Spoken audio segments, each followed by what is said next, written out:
Assalamualaikum warahmatullahi wabarakatuh. Selamat malam dan salam sejahtera. Selamat meraihkan malam nuzul Quran. Bagi yang bercuti besok, raikanlah malam ni. Ini adalah malam nuzul Quran. Saya ucapkan terima kasih pada 700 orang viewer yang ada bersama kita petang tadi dengan total 14,000 after view. Alhamdulillah bulan Ramadan walaupun kami menjangkakan tontonan mungkin berkurang kerana orang akan bergerak banyak pada sebelah petang, tapi Alhamdulillah angka tontonan sebelah petang dan juga kuasa beli sebelah petang terus menyumbang respon yang baik kepada Garasi TV di sebelah petang ni. Saya juga mengucapkan terima kasih kepada mereka yang beri komen-komen yang luar biasa. Saya sangat responsif dan sangat gembira tuan-tuan apabila tuan-tuan mengikuti live Garasi. Tuan-tuan juga memberi komen-komen yang saudara post, komen-komen yang membina.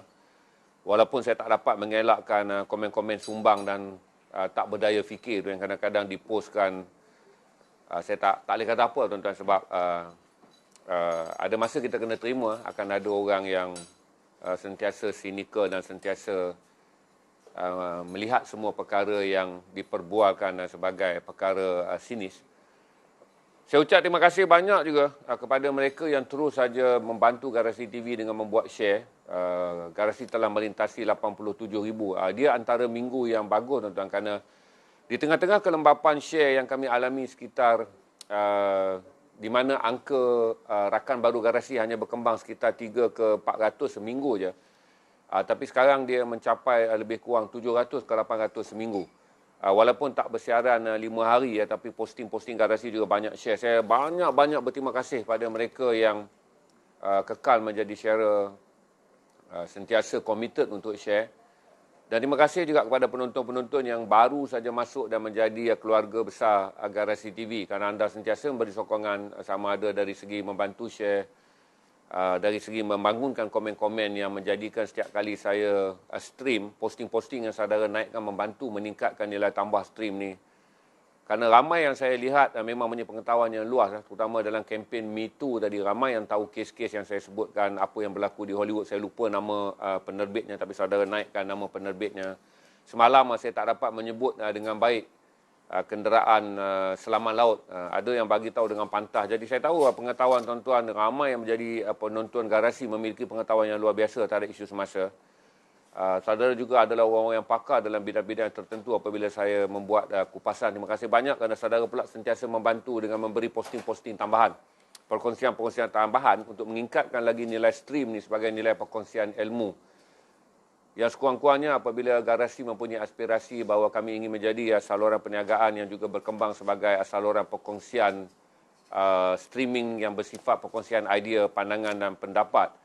Setuju untuk tidak bersetuju, tapi waktu yang sama kita ingin mengekalkan vibe positif dan vibe sentiasa melihat kehidupan dengan mata yang lebih baik. Terima kasih pada semua. Saya kagum walaupun saya terpaksa tonton balik dan saya lihat setiap hari. Cuma petang tadi penyesaran saya tak dapat tonton kerana saya baru up je satu video mengenai projek buku. Jadi saudara tengok balik video yang saya up tadi itu adalah projek buku. Saya sempat berlari sekejap selepas berbuka untuk membantu projek buku di Coket. Saya terkejut dan sangat terpesona tuan-tuan kerana saya dah dengar lama pasal projek buku ni dan malah saya menontonnya di media antarabangsa. Kalau tak silap saya projek buku saya pernah menontonnya di saluran National Geographic ataupun di saluran Al Jazeera beberapa tahun yang lalu. Ketika guru-guru berbangsa Inggeris dan juga Jerman memilih mengambil cuti panjang di negara mereka dan datang dan menjadi guru di projek buku di Coket di Jalan Lorong Haji Taib 1 tu, di mana dia sebuah pusat yang memberikan pendidikan percuma kepada anak-anak stateless ataupun anak-anak yang tidak diiktiraf oleh sebagai warga negara Malaysia. Dan anak-anak ini tidak mendapat pendidikan, tetapi sekumpulan anak muda aktivis ni, Cikgu Rohayu dan rakan-rakannya membangunkan projek buku bagi membolehkan anak-anak stateless ataupun anak-anak tak berwarga negara ni mendapat pendidikan yang saya anggap berkualiti tinggi. Selain itu, di projek buku tu juga terdapat 50 pelajar anak-anak tempatan miskin ataupun anak-anak yang datang daripada golongan yang saudara selalu profilkan sebagai belakang mati ataupun cokir road. Seronok saya pergi tadi melihat kanak-kanak gembira dan macam-macam. Cuma di bawah Akta Perlindungan Kanak-kanak dan Akta Perlindungan Wanita dan Gadis. Tak benar saya menyiarkan wajah dia. Kerana memang itu undang-undang daripada saya menjadi wartawan dulu pun tuan-tuan. Apabila kanak-kanak ini berada dalam sudut gelap ataupun sudut kebajikan, wajah mereka dilarang. Kita ada aktanya tu, kalau saya siarkan wajahnya tu menjadikan ia satu kesalahan jenayah ke atas saya. Jadi dalam video tu saudara tak dapat lihat banyak. Kecuali yang buat wajah yang saudara lihat kanak-kanak 3 orang tu, mereka adalah pasukan pemasaran. Walaupun berusia 14, 15 dan 16 tahun, Cikgu Rohayu telah melatih mereka menjadi pasukan pemasaran yang menjual berbagai produk yang dihasilkan oleh projek buku bagi meraih dana dan membiayai sebuah NGO yang berpusat di Cokit Road yang bertujuannya adalah berjuang bagi memastikan kanak-kanak tanpa mengira rona bangsa dan juga asal negara mendapat akses pendidikan. Tahu juga tuan-tuan, walaupun saya hanya berada dalam sekitar 10 minit kerana mengejar waktu pergi rakam video balik dan load. Tapi dia 10 minit yang memberikan saya masa termenung yang panjang untuk memikirkan kualitinya anak-anak muda Malaysia. Saya kagum betul lah pada Cikgu Rahayu dan rakan-rakan aktivisnya. Kerana begitu committed untuk membantu. Tak semua orang ada perasaan macam tu tuan-tuan. Di tengah-tengah kebencian kita pada parti pendatang asing tanpa izin. Di tengah-tengah stigma kita menganggap semua pendatang perlu dihalau pulang. Di tengah-tengah penuh kebencian dan juga penuh sikap prasangka kita terhadap pendatang asing. Tapi ada sekumpulan golongan yang saya anggap muda di Malaysia yang mempunyai latar belakang pendidikan dan pelbagai latar belakang yang lain menubuhkan sebuah NGO projek buku ni. Dengan rasa kasih sayang tuan-tuan menjaga anak-anak, kita sebut pelarian, tapi dalam istilah sebenarnya adalah stateless, tidak bernegara. Jadi itulah yang saya share dan saya harap video tu saudara tolong share. Besok saya akan blast sebanyak mungkin.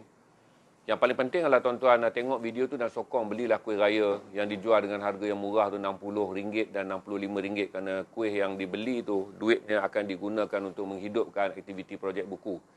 Bagi membolehkan 97 kanak-kanak, iaitu 47 adalah anak pendatang asing yang tidak dibenarkan bersekolah di sekolah kebangsaan di Malaysia kerana mereka bukan anak warga negara. Manakala 50 lagi anak warga negara yang datang daripada pelbagai latar dengan sesuai dengan sudut gelap belakang mati ataupun jalan Haji Taib ni, terus mendapat kelas tambahan, dibimbing untuk menjadi lebih cekap, lebih pandai, lebih menguasai pelbagai sistem pendidikan dan akhirnya membina jati diri. Walaupun mereka berada di sekitar Cokit dan di sekitar belakang Bati yang penuh dengan profil gelap, tetapi pergaulan mereka dengan aktivis-aktivis yang mempunyai pandangan yang sangat luas dan kualiti konseling pendidikan yang tinggi, dia membangunkan anak-anak pelacur ke gelandangan ke penagih dadah ke orang miskin ke orang PPR ke, untuk membina kualiti diri yang lebih baik. Tahniah kepada orang-orang Malaysia yang terus mencintai kemanusiaan. Tahniah kepada guru-guru, para aktivis yang memilih kerja tambahan menghidupkan projek, tak kiralah anda di projek buku atau di mana-mana projek pun. Dengan adanya banyak kerja amal, moga Allah merahmati Malaysia ini daripada lebih buruk bencananya. Kerana Allah memandang mulia kepada orang-orang yang menjalankan kerja-kerja memelihara kebaikan. Itu sebahagian daripada dakwah dalam agama kita. Kerana kebanyakan aktivis yang saya lihat tadi hampir 100% adalah orang Islam dengan pelbagai latar belakang profesional mereka. Semoga kerja mereka Allah pandang, dan apabila Allah pandang, mereka Allah pandang juga seluruh tanah air ini. Kalau ada bencana yang nak diturunkan, maka kerana ada orang berbuat baik, maka dijauhkan bencana itu pada negara ini. Kalau ada lambat rahmat yang nak diturunkan ke atas negara ini, tapi dipercepatkan rahmatnya kerana Allah memandang mulia kerana negara ini dipenuhi oleh anak-anak muda yang berdedikasi dan berjiwa besar. InsyaAllah tuan-tuan, kalau ada kelapangan, saya akan bawa projek buku ataupun saya teringin nak live daripada projek buku sebab tadi saya diminta live di sana. InsyaAllah saya akan cuba live di projek buku sebab tempatnya lapang, cantik dan boleh promosi. InsyaAllah kita boleh live je.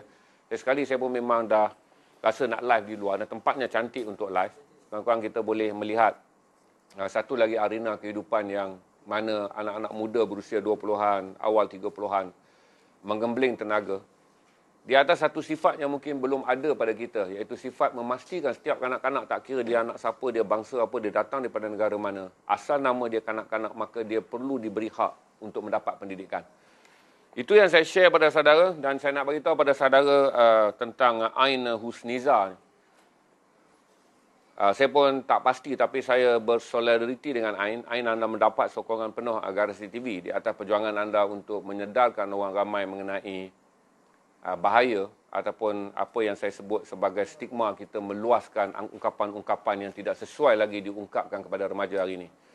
Ain Husniza hari ini mengeluarkan kenyataan beliau menuntut permohonan maaf kepada mereka yang semua yang mencaci maki, menghina, mengugut, mencela dan mengancam nyawa dan juga keselamatan moral beliau di mana-mana portal. Tak kira sama ada di portal Malaysia Kini tempat storynya dikeluarkan, di mana di situlah pemaki-pemaki dan juga pencelanya, menghinanya, menuduhnya dengan pelbagai-bagai, malah mengugut, merogoh dan segala macam. Dia menawarkan dulu permohonan maaf sebelum melaporkan kepada polis bagi tindakan yang telah diambil. Walaupun Malaysia Kini mengambil langkah mendelete banyak komen-komen yang berbaur ugutan dan juga berbaur seksis terhadap seorang remaja perempuan berusia 17 tahun. Itu pun masuk bahagian yang saya tak boleh faham, ya saudara. Saya fikir kata bagi ruang kepada remaja kita tumbuh dan berkembang untuk menyatakan fikiran mereka. Pada masa kita, tuan-tuan, kemungkinan kita tidak dilatih untuk menjadi berani kerana benar.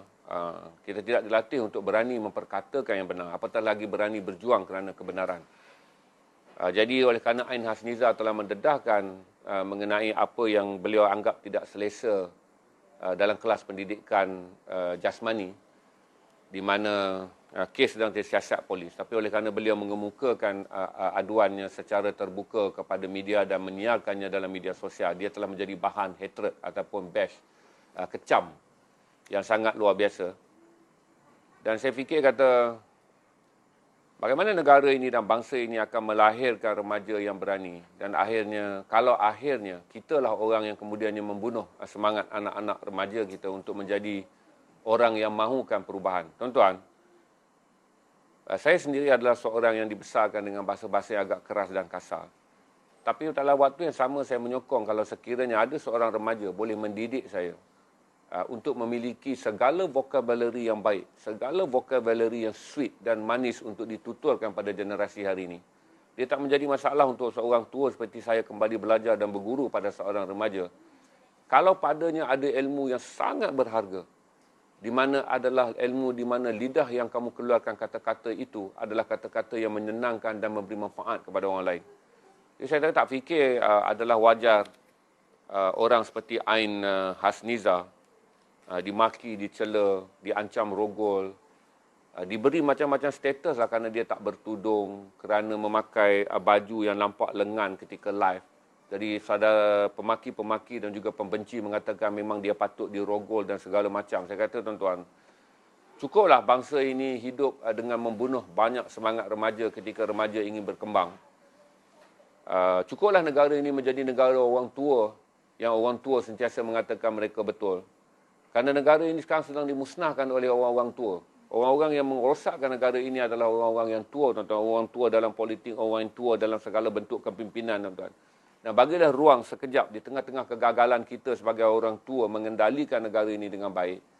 Berilah ruang pada remaja untuk menyatakan hak mereka, menyatakan suara mereka. Dan berilah sedikit ruang pada diri kita, tuan-tuan, untuk bersifat tawaduk, tuan-tuan. Walaupun muda, kalau dia berkata benda yang benar, kalau di mulutnya ada ilmu, ambillah, belajarlah, tuan-tuan. Tak ada hinanya menjadi seorang yang tua, tetapi belajar sesuatu yang baik daripada seorang remaja. Ular tak akan hilang bisa hanya kerana menyusur akar, kata peribahasa yang lama. Dia tak hilang bisa kita sebagai orang tua kalaupun kita belajar daripada seorang remaja. Saya terkejut dengan kes Ain Husniza ni. Tapi apapun, saya harap dia berani langkah ke depan dan terus saja membuat laporan polis. Saya ingin melihat untuk kali pertama hater dan haters di Malaysia ditangkap dan dijadikan pendakwaan, kerana bagi mengendalikan media sosial di Malaysia, jago-jago pemaki dan mereka yang mencela dan menghina dengan kata-kata hingga mengkafir dan menjatuhkan hukum hakam hingga memalukan maruah seseorang, sudah sampai masanya tindakan diambil. Sekiranya bangsa ini berkembang dengan ingin menjadi bangsa yang memuliakan bahasa yang baik dalam media sosial, perjuangan Ain Husniza tak harus berhenti di sini, dia harus diberi sokongan. Itu yang saya sentuh untuk yang pertama. Bagi berita terkejut yang kita terima hari ini adalah angka petang ni saya dah maklumkan hari ini 3,170 kes jangkitan baru menjadikan kita telah melompat melepasi 400,000 angka jangkitan keseluruhan. Saya tak pasti angka aktif barangkali telah melepasi 25,000 kes iaitu mereka yang berada dalam angka aktif, dan saya jangka bahawa mereka yang berada di ICU melepasi 300 orang. Dan tentu melebihi 100 orang mereka yang memerlukan bantuan mesin pernafasan. Keadaan hari ini yang lebih kritikal adalah di mana 43 buah sekolah di Selangor dan juga di Negeri Sembilan diarah tutup. Saya dimaklumkan sebulan, saya baca sepintas lalu cepat disebab nak live, sebulan ditutup mulai besok. Berarti telah ada kesan kes-kes yang serius di peringkat sekolah. Walaupun Kementerian Kesihatan Malaysia semalam mengatakan bahawa jumlahnya hanyalah mewakili rendah, iaitu hanya 2.8% ya kluster yang ada di sekolah. Tetapi saya fikir dengan arahan yang dikeluarkan hari ini, iaitu 30 sekolah di Selangor, terutama di kawasan PJ, dan 13 sekolah di Negeri Sembilan diarah tutup selama sebulan, berarti akan bermula rentak baru di kalangan ibu bapa, iaitu kira-kira 4.2 juta pelajar. 1.9 juta pelajar adalah sekolah menengah, manakala 2.1 juta pelajar yang lain adalah daripada sekolah rendah. Berarti 4.2 juta pelajar, ibu bapaknya mula hari ini rasa curiga dan mula merasa bimbang bagaimana keadaan persekolahan anak-anak kita apabila hari ini pertama kali arahan sekolah ditutup, dimulakan di zon merah Selangor, iaitu di PJ dan juga di Negeri Sembilan. Walaupun tiada detail, tapi senarai detail sekolah dah dikeluarkan dalam laporan tersebut. Saya fikir kata esok atau malam ni mungkin ramai dari ibu bapa yang berada di sekitar Selangor dan Negeri Sembilan mula memikirkan keadaan persekolahan anak-anak mereka apabila jangkitan COVID-19 mula mencetuskan fenomena apa yang disebut sebagai kluster sekolah. Kita tunggu besok atau lusa apa respon Menteri Pendidikan YB Razli Jidin, sama ada kita nak menanti lebih banyak jumlah kluster baru kita nak berhenti, atau kita masih lagi nak berpegang mengatakan bahawa adalah tidak adil untuk menutup sekolah hanya kerana terdapat 30 sekolah di Selangor dan 13 sekolah di Negeri Sembilan telah diisytiharkan sebagai perlu ditutup kerana dianggap sekolah kluster lah tu. Kita tunggu respon, tapi saya rasa mulai malam ni ramai ibu bapa, terutama mereka yang berada di Lembah Kelang, mulai berasa curiga untuk menghantar anak ke sekolah. Sebelum kluster sekolah ni tuan-tuan, 90.2% ibu bapa menghantar anaknya ke sekolah. Berarti hanya terdapat sekitar, kalau 4.2 tu hanya dapat sekitar 420,000 pelajar yang tidak hadir ke sekolah kerana ibu bapanya bimbang untuk meneruskan persekolahan anaknya ketika ibu bapa mungkin menganggap bahawa sekolah tidak selamat untuk anak-anak mereka. Saya rasa jumlahnya akan merosot dengan teruk mulai masa terdekat ni tuan-tuan, apabila hari ini Kementerian Kesihatan mengumumkan 30 sekolah ditutup di Selangor dan 13 dah ditutup di Negeri Sembilan. Berarti akan meningkatnya kebimbangan yang besar di kalangan ibu bapa yang mempunyai anak yang bersekolah. Kerana telah ada sedikit sentimen sekolah tidaklah begitu selamat bagi anak-anak kalaulah kes yang berlaku hari ini dijadikan sebagai rujukan. Tuan-tuan, kes sembuh hari ini hanya 1,822. Kematian adalah 15. Kes aktif sebenarnya adalah 26,719. Terima kasih kepada Mohsin yang menyediakan data ni, kerana saya tak sempat nak run semua data tadi kerana saya berlari ke sekolah projek buku di Belakang Mati untuk merakamkan kempen khas kepada mereka untuk membantu jualan kuih. Nanti saudara tengoklah video tu, bantulah saudara apa yang ada. Dan sekali lagi saya ucapkan raikan malam ni dengan rasa tawadu, dengan rasa takwa, kerana malam ini adalah malam nuzul Quran. Boleh jam juga nak bercakap tuan-tuan bila kita berfikir macam mana saya nak stream dengan meningkatkan kualiti kita berfikir ke arah kebaikan. Dengan saya dah sentuh dah tadi pasal cerita Ain Husniza ni. Kemungkinan saudara nak tahu juga beberapa isu yang saya tak masuk di sini tapi saya akan verbalkan. Pertama adalah mengenai apa yang dibincangkan oleh orang mengenai gini tuan-tuan. Kerana Genting Highland ni tempat berjudi, dimiliki oleh China. Jadi apabila benda ini tempat judi dan dia milik China, maka orang spin lah dengan mengatakan bahawa Khairi Jamaluddin telah meluluskan penggunaan vaksin secara istimewa kepada Genting Highland Pusat Judi ini yang dimiliki oleh China secara special. Saya fikir salah tu kerana perkeliling yang telah dikeluarkan oleh kementerian kepada semua negeri adalah memberi senarai keutamaan juga kepada sektor pelancongan bagi membolehkan sektor pelancongan yang lumpuh dan teruk sama sekali ini berkembang. Berarti bukan saja Genting saja yang menerima 42 suntikan bagi kaki tangannya untuk menjalankan Genting terus saja menjalankan aktiviti pelancongan. Saudara Harun mendapat data bandingan bahawa perkeliling yang dikeluarkan oleh kementerian meminta negeri-negeri menyenaraikan juga apa saja yang berada dalam sektor pelancongan yang perlu diberi keutamaan untuk menggerakkan ekonomi pelancongan di negeri-negeri. Jadi ramai orang spin hanya kerana Genting pusat judi dan dimiliki oleh orang Cina, maka orang Melayu spin benda ini sebagai satu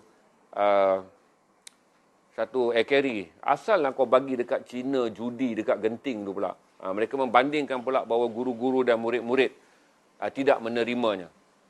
Begitu saya kata perbandingannya adalah mustahil tuan-tuan kerana kita sedang menyusun panjang jadual bagi suntikan ini.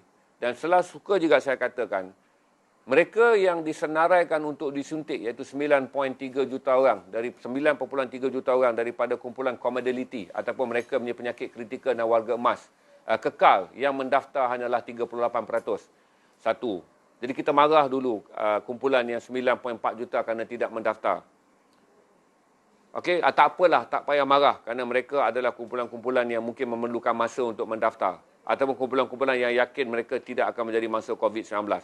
Tapi jangan spin off dengan mengatakan seolah-olah hak mereka telah dirampas di mana akhirnya 42 suntikan telah diberikan kepada kumpulan Genting, syarikat Cina tempat berjudi.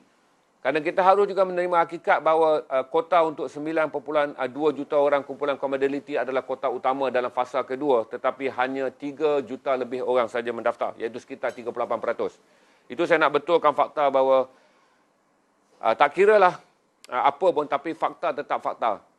Kan, saya bagi tahu bahawa bukan membela YB Khairi Jamaluddin, bahawa data untuk mengutamakan suntikan kepada semua sektor pelancongan yang mempunyai potensi untuk maju adalah senarai perkeliling yang telah dikeluarkan kepada semua negeri oleh Kementerian Sains Inovasi YB KJ ni. Jadi ada salah faham apabila fitnah itu disebarkan. Dan itu saya betulkan faktanya untuk saudara lihat bahawa sebenarnya vaksin ini juga ditawarkan kepada sektor-sektor pelancongan di negeri-negeri seluruh Malaysia bagi membolehkan sektor industri yang lumpuh dan hampir maut ini mendapat sedikit keyakinan daripada kumpulan pelancong yang masih mampu melancong untuk pergi melancong dan menghidupkan sektor pekerjaan. Dan apa lagi saya nak cakap, saudara?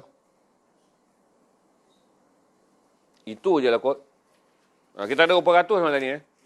578 saya kata itu je lah kot. Kecuali kalau saya nak ambil Q&A, cuma jangan tanya saya Q&A yang saya tak mampu nak jawab, tuan-tuan. Ya, bagi yang baru masuk malam ni, saya beritahu kata KRI Nanggala dah pun selesai semalam. Saya dah jawab, saya tak akan repeat lagi petang ni. Kalau ada soalan, saya ambil lah sikit soalan. Kita itu pun saya tak pasti, tuan-tuan. Tapi kalau tanya dekat saya, orang beritahu kata USPSR dimasukkan. Kerana sistem pendidikan, gini tuan-tuan. Sistem akses pendidikan di negara kita daripada zaman saya pun, penilaian darjah 5 saya ambil tahun 70-an. Gagal pun boleh naik. Cuma penilaian darjah 5 digunakan sebagai merit ataupun kredit untuk saya memohon ke sekolah-sekolah berasrama penuh. Ketika itu sedang wujud demam, di mana orang inginkan anaknya pergi ke sekolah yang terbaik. Maka penilaian darjah 5, keputusan dijadikan sebagai kayu ukur. Kalau 5A anda boleh pergi ke sekolah asrama penuh, 3A anda boleh pergi ke sekolah separa asrama penuh bila anda ke tingkatan 1. Cuma tahun ni oleh kerana ada, itu dimansuhkan. Bagi PT3 tu, PT3 pula, dia adalah tidak dijalankan tahun ni dengan kadar kita sekarang kanak-kanak ke sekolah dalam jumlah yang terhad. Pelajar pergi dalam jumlah hari yang terhad, pembelajaran yang sangat terhad. Dan kemungkinan kita tak mungkin bersedia untuk menjalankan peperiksaan itu secara online. Maka dia ditangguhkan untuk tahun ni. Bukan ditangguh, tahun ni ditiadakan. Betul UPSR memang dimasukkan, PT3 ni. Untuk tahun ni saja. Dibatak bukan, maksudnya ditiadakan tahun ni kerana tak sesuai untuk kita, kerana jumlah jam belajar dan juga condition untuk melaksanakan peperiksaan bagi tahun ni tak diadakan. Jadi besoklah saya ulas panjang tu kalau saya dah bagi tahu. Cuma saya bagi tahu pada saudara PT3, kalaupun dimansuhkan, dia tidak meninggalkan apa-apa kesan kerana sistem pendidikan kita telah berubah daripada sistem pendidikan yang ditinggalkan oleh kolonial yang menggugurkan mereka yang gagal. Pada zaman saya, sebelum zaman saya, iaitu pada sebelum 1982, semua mereka yang gagal LCE ketika dia dalam bahasa Inggeris dan kemudian SRP, Sijil Rendah Pelajaran ke dalam bahasa Malaysia, mereka yang gagal tidak akan dapat meneruskan pendidikan di tingkatan 4. Tetapi apabila negara ini berkembang dan menjadi negara berpendidikan, maka kita memikirkan bahawa hak untuk semua pelajar pergi ke sekolah adalah minimum 11 tahun. Maka itu gagal atau tidak mereka dalam pendidikan tingkatan 3, mereka dibenarkan menamatkannya hingga ke tingkatan 5. Jadi untuk tahun ini ditiadakan tapi tak ada isu kalau dimansuhkan pun, kerana akhirnya saya fikir katakan trend semua sekolah hanya membabitkan 5 ke 8% saja tu pelajar-pelajar yang akan menggunakan keputusan peperiksaan SRP PT3 untuk mendapat tempat di sekolah yang lebih baik ketika mereka menduduki tingkatan 4 dan seterusnya tingkatan 5. Itu dia. Kalau ada soalan yang lain dengan topik yang kita bincangkan malam ni, iaitu tentang remaja, tentang anak-anak, tentang saya bagi tahu kepada saudara tentang video yang saya naikkan tadi, iaitu projek buku bagi anak-anak dia panggil stateless, iaitu mereka yang dilahirkan di Malaysia tapi ibu bapa mereka bukan warga, maka mereka tidak dikira rakyat Malaysia dan mereka tak dibenarkan bersekolah. Manakala anak-anak daripada golongan yang ibu bapanya berada dalam sedikit zon kabur, iaitu sama ibu bapanya pelacur, ibu bapanya terbabit dengan pekerjaan seks dan penagih dadah. Anak-anaknya 50 orang dibawa dan diberi pendidikan tambahan. Mereka bersekolah di sekolah kerajaan kerana masih lagi anak warga negara Malaysia, tetapi tercicir dan juga terbiar kerana ibu bapa mereka berada dalam zon yang gelap tapi diberi pelindungan di projek buku, iaitu satu NGO yang berpusat di Jalan Haji Taib 1 yang saya visit dan yang saya dah naikkan video dia untuk mendapatkan sokongan tuan-tuan membeli kuih raya yang dijualkan oleh sekolah tersebut, di mana keuntungan yang diperolehi akan turun menjana pendapatan mereka untuk menjadikan dia sebagai pusat pelindungan kepada kanak-kanak bagi memastikan kanak-kanak turun mendapat hak pendidikan. Okey, ada soalan tak? Kalau tak ada, saya... Okey, untuk AstraZeneca yang tidak diletakkan sebagai suntikan arus perdana, saya dengan Ismail Falelah telah bersetuju. Kami akan menjadi terus saja mendaftar sebagai kumpulan option. Macam ni ya tuan-tuan. AstraZeneca menjadi isu besar oleh kerana kerajaan pun tak mau buang masa untuk meyakinkan orang ramai tentang AstraZeneca, maka AstraZeneca diletakkan sebagai vaksin option.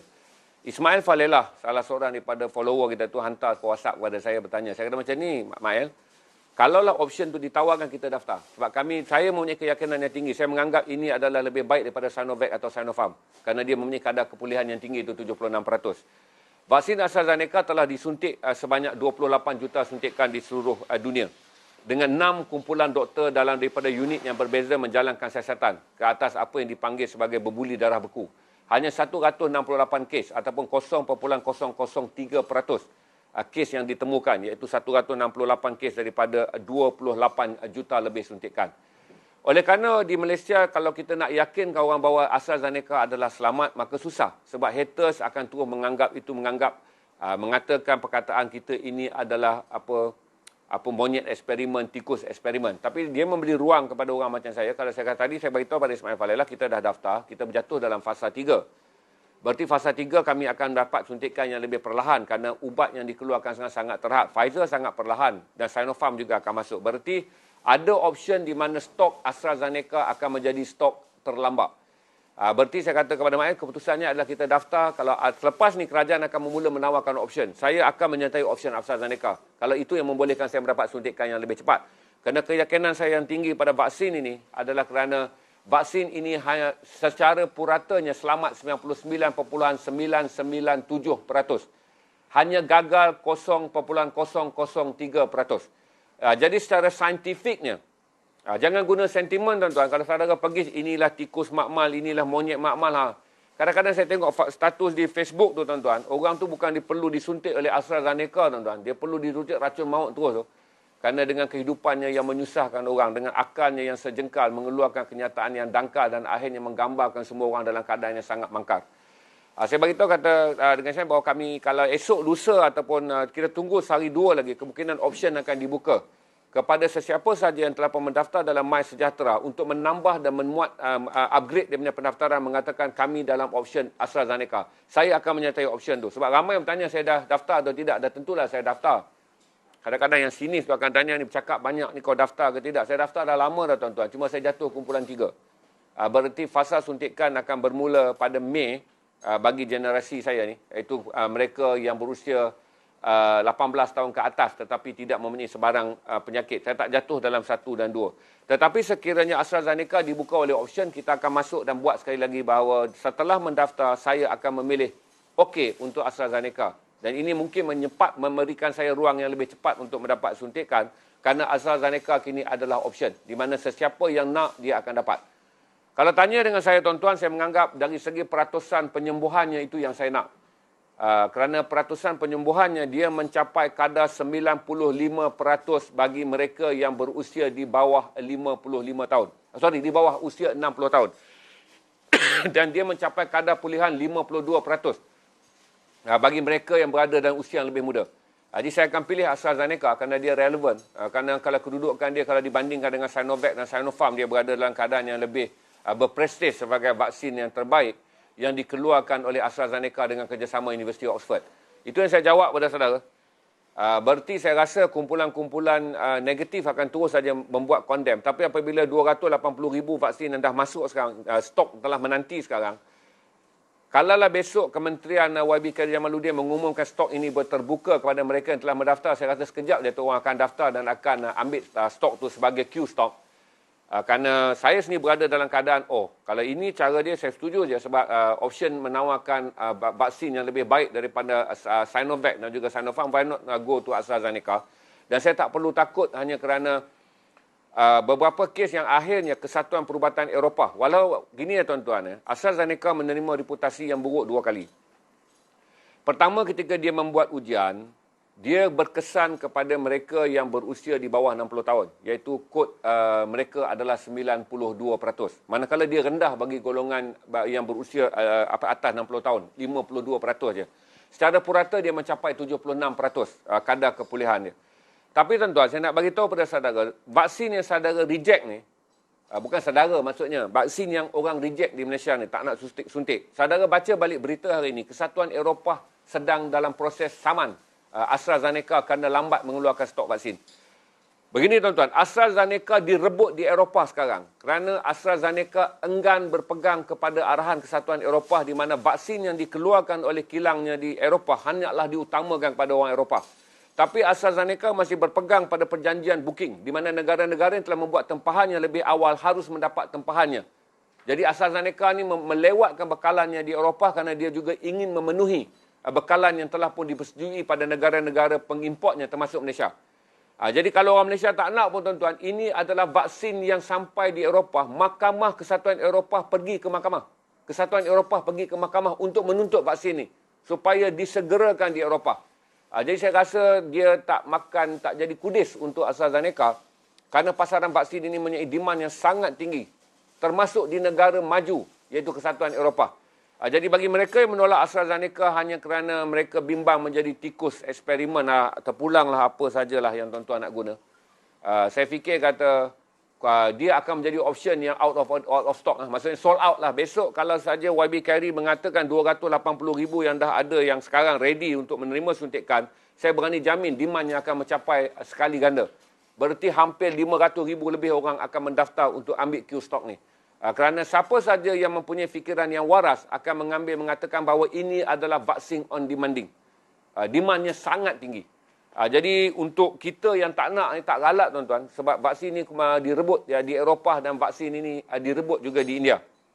Jadi tak ada apa-apa, itu je jawapan saya. Saya dan Ismail Falelah bersetuju bahawa kami berdua, kami discuss, kita we make a stand. Kita akan pergi daftar dan mengatakan kalau sekarang ni saya dah daftar, tapi kalau besok MySejahtera kata masuk dan daftar untuk vaksin AstraZeneca, saya dan Ismail Falelah akan membuatnya kerana kami yakin kami sedang memilih vaksin yang lebih baik daripada vaksin-vaksin yang kemudiannya akan datang. Okey, itu je jawapan saya. Rujuk balik tuan-tuan, vaksin ni sekarang ni disaman di Eropah bukan kerana tak berkesan. Disaman di Eropah kerana Eropah nakkan vaksin ni lebih banyak daripada stok yang dieksport di luar Eropah. Kerana vaksin ini berpengkalan di London. Jadi sekarang ni Eropah cuba menggunakan kuasa mahkamah untuk menghalang vaksin AstraZeneca daripada dibawa keluar. Supaya diutamakan dulu penduduk Eropah untuk menerima suntikan dia. Jadi tak galat tuan-tuan kalau setakat orang Malaysia yang kemaruk tak nak ni. Kerana vaksin ini demandnya sangat tinggi di dunia. Kalau tidak, dia tidaklah menjadi syarikat yang pertama diseret di mahkamah untuk menyegerakan pengeluaran ekspor dan juga penggunaannya di Eropah. Itu aja. Begini tuan-tuan, untuk makluman, bulan sudah India telah membuat satu keputusan yang luar biasa. Semua vaksin yang dikeluarkan di India tidak boleh diekspor. Tak kira sama ada kilang itu adalah milik pengkilang syarikat India ataupun kilang antarabangsa. Mana-mana vaksin yang sekarang berada di India tidak dibenarkan diekspor. Berarti India telah menggunakan dasar yang sama seperti mana yang digunakan oleh Pfizer terhadap kilangnya di Belgium.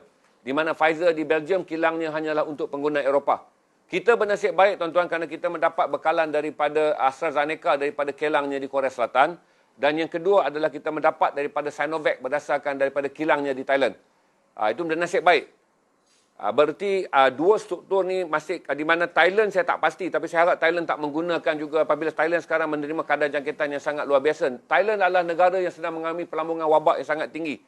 Walaupun tak seteruk India, tapi kalau nak tanya saya dalam bulan April, apakah 10 negara yang paling teruk? Selepas India, Thailand lah negara kedua yang mengalami ledakan wabak yang sangat teruk, di mana Thailand telah mencapai angka 2,000 selama 4 hari berturut-turut.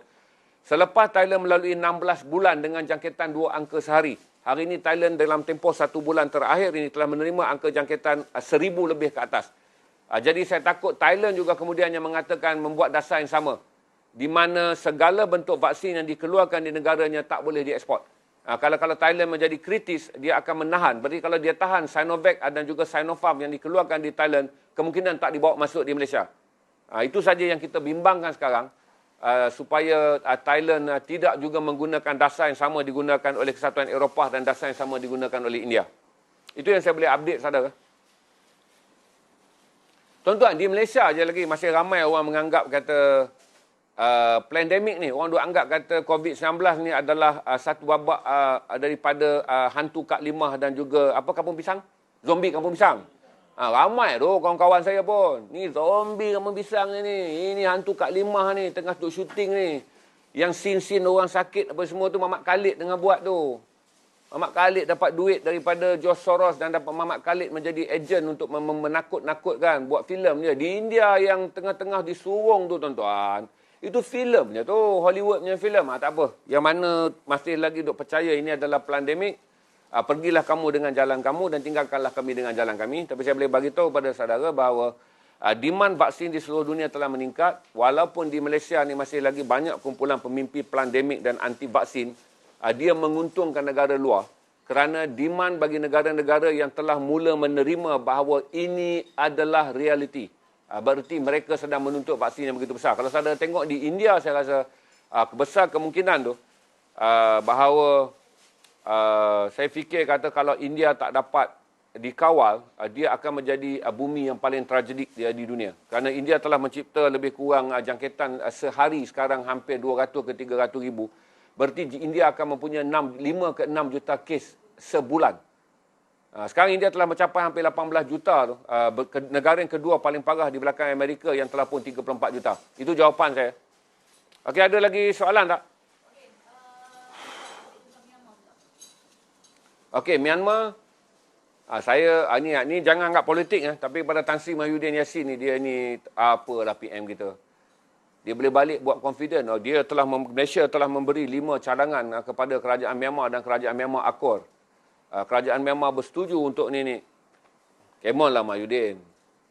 Junta tentera tu datang depan kau. Daripada kau belasah dia iakan je. Balik dia tak akan buat pun. Kadang-kadang saya pun heran lah Tan Sri Mahyudin. Di Auta Mi Aihling ni pun dalam meeting ASEAN tu balik confident je buat press conference. Mamat tu memanglah Auta dalam meeting dia kata ya dia akan ikut kerana dia tak mau ASEAN bertindak ke atas dia. Tapi dia balik dia tetap buat apa yang dia nak. Tapi Tan Sri Mahyudin ni dia nak tunjuk juga dia punya pengaruh hebat dalam meeting tu, dia pergi claim. Oh, segala cadangan kita telah diterima. Kadang-kadang macam baru kemarin je dia ahli politik. Angka kematian telah mencapai lebih 700,000 orang. Cuma semalam berita yang terbaru, Gelera Karen telah berjaya merampas sebuah pekan kecil dalam wilayah Karen. Mereka mengebom. Saya dapat gambar-gambar diambil oleh wartawan yang berada di separang Thailand. Sebab dia ada sempadan dia sungai je. Dan kamp tentera Myanmar berada di sebelah. Dia orang nampak Gelera Karen serang, bom dan berjaya merampas bangunan dan kawasan yang dikuasai oleh tentera Myanmar. Berarti perang senjata api di kawasan di kawasan wilayah-wilayah kritikal yang dikuasai oleh pemberontak yang selama ini sebelum terjadi rampasan kuasa telah pun berperang, maka kita boleh anggap kata di luar daripada kawasan dikuasai oleh tentera Myanmar dan di kawasan dikuasai oleh Karen, oleh Chin, oleh pemberontak Hmong, peperangan sedang berlaku. Data yang last adalah 702 orang, tapi saya tak sempat tengok data yang baru. 702 orang lah data yang saya baca semalam. Bukan malam tadi, semalam. Saya baca adalah 702 orang didaftarkan mati, tapi saya syak angka kematian melebihi daripada jumlah tersebut. Janji mereka dalam pertemuan ASEAN mengatakan mereka akan menghentikan keganasan, mereka akan membebaskan tahanan politik, mereka akan menjamin macam-macam 5 perkara yang kononnya Malaysia sarankan dan kononnya Myanmar mengangguk setuju, kata Tan Sri Mahyudin tu. Pada saya mustahil lah Tan Sri. Dalam meeting iyalah dia datang, dia akan kata, tapi saya pun tak faham lah macam mana Tan Sri Mahyudin dengan begitu gembira, berbangga-bangga dengan mengatakan seolah-olah Jenderal Myanmar tu kecut dengan nasihat dia dan bersetuju. Tapi saya tak fikirlah itu yang dia akan buat. Myanmar akan turun menjadi kawasan bermandi darah.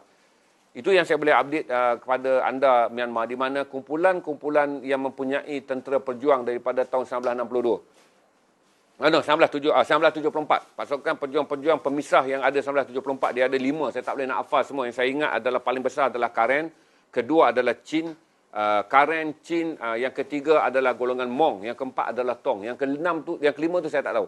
Tapi kumpulan-kumpulan telah mula melancarkan perang bersenjata secara terbuka untuk mengembalikan era perang selama 40 tahun. Berarti demokrasi hampir mati sepenuhnya di Myanmar dan kita akan melihat lebih banyak tangkapan dan lebih banyak peperangan dan kematian akan berlaku. Demonstrasi masih berlaku pada setiap hujung minggu. Dan yang saudara pun tahu bahawa ramai Ratu Cantik dan juga siapa yang tengok MMA. Kaki MMA akan tahu salah seorang petarung MMA daripada Myanmar juga lari untuk memohon perlindungan suaka politik di Amerika. Dia berlatih di Amerika dan akhirnya apabila dia muncul dan dia mengeluarkan kenyataan menyokong rakyat, secara automatik dia tidak akan dapat balik ke Amerika. Begitu juga dengan Ratu Cantik Myanmar. Pada malam Miss World di Thailand, dia mengeluarkan kenyataan menyeru masyarakat dunia untuk memberi simpati kepada penduduk Myanmar. Dengan secara automatik juga dia menerima perlindungan di Thailand. Dan penganjur telah bersetuju untuk mendapatkan dia pekerjaan. Kerana apabila dia pulang ke Myanmar, dia mungkin akan menjadi seperti 200 artis Myanmar yang kini diburu, ditangkap dan dipenjara kerana menyokong demonstrasi. Okey? Ya, prosesnya itu panjang tu dengan menggunakan ROV. Aku nak sebut semalam saya baik ada orang beritahu ROV tu. Saya tak fikir kata proses dapat diselesaikan dalam masa yang terdekat. Satu adalah kerana, pertama adalah memang dia boleh angkat 150 kg. Tetapi untuk, tuan-tuan kena ingat, dia tak ada orang boleh menyelam pada kedalaman tu. Proses mengangkatnya tu menggunakan ROV. Iaitu sejenis jentera pengangkutan dalam laut. ROV tu turun, dia akan scan dengan kamera. Dapat mayat, dia akan gunakan sistem teknologi dia untuk bawa naik. Pertama yang mereka sedang fokuskan sekarang adalah untuk naikkan dulu bom torpedo tu. Kerana kebimbangan sekiranya meletup, keadaan kapal yang pecah 3 akan menjadi lebih serius. Untuk ambil satu persatu 53 orang dalam timbunan besi dan sebahagian mungkin berada dalam bilik kebal. Waktu tenggelam tu kemungkinan sebahagian besar dah masuk ke bilik kebal. Iaitu bilik kalis air. Tetapi kapal tenggelam dan akhirnya walaupun berada dalam bilik kebal, mereka mati kerana tidak cukup oksigen. Jadi proses untuk memecahkan bilik kebal dan mengeluarkan mayat serta jenazah yang mati dan itu juga akan memerlukan masa yang panjang. Berarti dia bukanlah proses yang hari ini buat esok akan siap. Dia memerlukan masa yang sangat lama untuk menyelesaikan masalah. Satu adalah memastikan bagaimana operasi untuk dijalankan. Kedua adalah kepakaran. Kerana setakat ini yang digunakan adalah material yang dipinjam, iaitu ROV daripada Singapura. Saya tak pasti sebab saya tak pernah tengok op menyelamat kapal selam ni. Saya tak pasti. Tetapi apakah jentera itu boleh bekerja secara sasa? Iaitu dalam jangka panjang dan jangka yang lama. Kecuali kalau kita dengar ROV yang akan dipinjamkan daripada teknologi yang ada daripada negara-negara yang lain. Setakat ini Malaysia tak dapat membantu ROV. Indonesia tak ada ROV. ROV yang digunakan sekarang adalah ROV Singapura. Itu yang saya boleh beritahu pada saudara. Menjawab tak soalan tu? Saya dipanggil. Okey. Dalam istilah dunia, mana-mana angkatan laut mengamalkan apa yang dipanggil sebagai eternal patron. Eternal patron. Berarti apabila sebuah kapal selam itu karam di dalam lautan ketika menjalankan tugas rondaan, penghormatan diberi kepadanya dengan gelaran apa dipanggil ni eternal patron, iaitu dipanggil rondaan sepanjang hayat. Beratus-ratus kapal selam telah karam dan akhirnya dia disenaraikan sebagai eternal patron, iaitu meronda sepanjang hayat dan tak kembali. Tak pernah ada negara yang membuat operasi. Apabila kapal itu disahkan karam dan disahkan mati, mereka akan buat projek penyelamatan. Berarti Indonesia akan menjadi negara yang pertama yang tidak menggazetkannya sebagai eternal patron, iaitu rondaan sepanjang hayat di mana jenazah akan dibawa pulang. Kalau mengikut amalan mana-mana tentera laut di seluruh dunia, eternal patron akan diguna pakai bagi kapal selam. Gelaran ni kalau dia kalah perang, dia tak dapat eternal patron. Dia pergi perang, dia kena bom. Itu dipanggil musnah dan kalah perang. Mati sebagai pejuang. Kalau dia bawa rondaan kapal selam dan kapal selam itu mengalami kerosakan dan akhirnya karam, dia bersemadi di laut, maka dipanggilnya sebagai eternal patron, iaitu rondaan sepanjang hayat. Penghormatan diberi kepada semua kapal-kapal selam dalam sejarah dunia. Blok Barat atau blok komunis, mereka mengamalkan hal ini. Tapi kalau Indonesia menjalankan proses penyelamatan, kerana saya fikir kata selama ni kos-kos untuk selamatkan tu mungkin mahal, tetapi oleh kerana kapal selam Indonesia tenggelam hanyalah 838 meter. Proses untuk menyelamat boleh. Malah perubahan eternal patron tak semestinya menjadi satu yang abadi. Berarti maka Indonesia merangka, kalau Indonesia buat, dia menjadi negara yang pertama di mana operasi mengeluarkan mayat daripada mereka yang terkorban dalam misi kapal selam dilaksanakan, sebab tak pernah dilaksanakan oleh mana-mana negara di dunia. Okey? Itu istilah dia adalah selepas saja siluk. Di mana kapal selam ni dia ada term dia. Bila dia hilang, dia panggil siluk, iaitu operasi mencari. Kapal selam ni kenapa kena dia ada siluk adalah kerana kapal selam dicipta untuk tidak dikesan. Jadi bila dia hilang, lagilah susah nak kesan. Maka dipanggil siluk, mencarinya.